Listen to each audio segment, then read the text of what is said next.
ছোটোবেলায় বাবা মারা যে উপদেশটা দেয় তখন মনে হয় জ্ঞান, কিন্তু একটা বয়সের পর সেই জ্ঞানগুলি মনে হয় যে সঠিক উপদেশ, বাবা মা দেয়া সঠিক উপদেশ।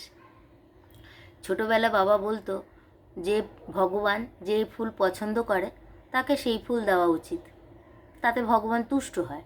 তো ছোটোবেলা স্বাভাবিক, মানুষ ছোট থাকলে বোধজ্ঞান কম থাকে, অভিজ্ঞতা কম হয় বলে ছোটোবেলা বোঝা যায় না, কিন্তু বয়সের সাথে সাথে বোঝা যায় যে আসলে বাবা মার বলার উপদেশটা কী ছিল, যে যে ভগবান যে ফুল চায় তাকে সেই ফুল দিতে হয়, তাতে ভগবান তুষ্ট হয়। আসলে বাবা ভগবান বলতে মানুষগুলোর কথাই বলেছিল, আপনজন কাছের জনের মানুষের কথাই বলেছিল, যে যে যেটা চায় তাকে সেটাই দাও, তুষ্ট হয়। এতে পরিবেশও শান্ত থাকে, সবাই আমরা শান্ত থাকি, ভেতর থেকে শান্ত, অন্তত অহেতুক কোনো ঝামেলা বা পরিবেশ গরম হয় না। মানে যে ভগবান যে ফুল চায় বলতে বুঝিয়েছিল যে যে যেরকম তার সাথে ঠিক সেরকমটাই করা উচিত, নয়তো মানুষ ঠিক বোঝে না।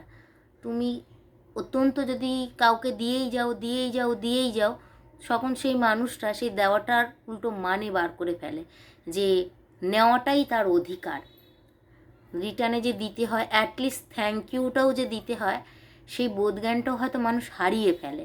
তো সেই জন্যই হয়তো যে যে দিয়েই যায় তার একটা সময় তো তার ক্লান্তি আসে, কেন বিনিময়ে সে আর কিছু না পেলেও অন্তত সে সম্মান বা থ্যাংক ইউটা আশাই করতে পারে।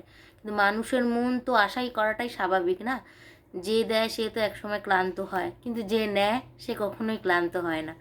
বরঞ্চ একবার যদি বারণ করা হয় তখন তার রুদ্র রূপ দেখা যায়, তার আসলে ভেতরকার রূপটা দেখা যায়, যে বেশিরভাগ কাছের জন মানুষগুলো মুখোশ করেই থাকে, যতক্ষণ তুমি দেবে ততক্ষণ বোঝা যায় না, একটিবার না করলেই তখন তার ভেতরকার সঠিক রূপটা দেখা যায়, যে আসলে তুমি তার কাছে কি এবং কতটা, তখনই বোঝা যায়, তার আগে অবধি বোঝা যায় না। কেন যতক্ষণ দেওয়া যায় ততক্ষণ তো বোঝা যায় না, ততক্ষণ তার হাসি মুখটাই দেখা যায়।